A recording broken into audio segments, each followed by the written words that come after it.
మీ building కన్స్ట్రక్షన్లో small deviation ఉందా? శాంక్షనడ్ plan లేకపోతే టెన్షన్ పడుతున్నారా?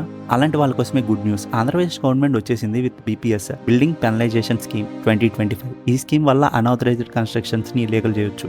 చాలా మంది ఎస్పెషల్లీ మిడిల్ క్లాస్ ఫ్యామిలీస్లో చాలా మంది ఇలాగా రియల్ ఎస్టేట్ మీద ఇంకా ఈ ప్లానింగ్ మీద ప్రాపర్ నాలెడ్జ్ లేకపోవడం వల్ల అప్రూవ్డ్ ప్లాన్ లేకుండానే కన్స్ట్రక్షన్ చేసేస్తూ ఉంటారు. దాని తర్వాత వాళ్ళు చాలా ప్రాబ్లమ్స్ అయితే ఫేస్ చేస్తారు. లైక్ ఆ ప్లేసెస్కి లేదా ఆ బిల్డింగ్కి రీసేల్ వాల్యూ ఉండకపోవడం, ఇంకా లీగల్ నోటీసెస్, ఇంకా డిమాలిషన్ నోటీసెస్ ఎలాగా. బట్ నౌ బీపీఎస్ 2025 వల్ల ఈ ఇష్యూస్కి పర్మనెంట్ సొల్యూషన్ మీకైతే దొరుకుతుంది. బీపీఎస్ అంటే బిల్డింగ్ పెనలైజేషన్ స్కీమ్. ఆంధ్రప్రదేశ్లో 1985 నుంచి రీసెంట్ వరకు ఉన్న అన్ఆథరైజ్డ్ బిల్డింగ్స్కి లీగల్ ట్యాగ్ ఇవ్వడం కోసం లాంచ్ చేశారు. మీ బిల్డింగ్ శాంక్షన్డ్ ప్లాన్ ని ఫాలో అవ్వకపోయినా పెనాల్టీ ఫీజెస్ తో గవర్నమెంట్ కి అప్లై చేస్తే రెగ్యులైజేషన్ చేస్తారు. సో ఇంకా ఎవరైనా గనక అన్ఆథరైజ్డ్ ప్లాన్ తో గనక బిల్డింగ్ గనక కట్టు ఉంటే ఇమీడియట్ గా ఈ బీపీఎస్ కి అయితే ఇప్పుడు అప్లై చేయండి. దీనివల్ల రేపు ఫ్యూచర్ లో మీ బిల్డింగ్స్ డిమాలిష్ అయ్యే ఛాన్స్ అనేది ఉండదు. ఈ స్కీమ్ తో ఇల్లీగల్ కన్స్ట్రక్షన్స్ కి లీగల్ స్టేటస్ అయితే మీరు తెచ్చుకోవచ్చు. ఇంకా ప్రాపర్టీ బయర్స్ కి ఫుల్ సేఫ్టీ ఆక్యుపెన్సీ సర్టిఫికేట్ అనేది ఈజీగా వస్తుంది. ఇంకా ఫ్యూచర్ లో డిమాలిష్ కూడా ఛాన్స్ ఉండదు.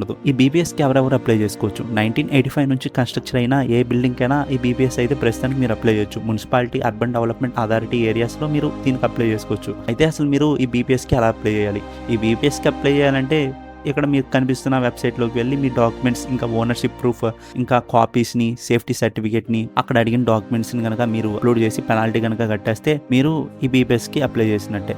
వెంటనే ఈ బీపీఎస్కి అప్లై చేయండి. అలాగే ఇలాంటి మరిన్ని రియల్ ఎస్టేట్ టిప్స్ కోసం మన స్మార్ట్ ప్లాట్ తెలుగును ఇప్పుడే సబ్స్క్రైబ్ చేసుకోండి.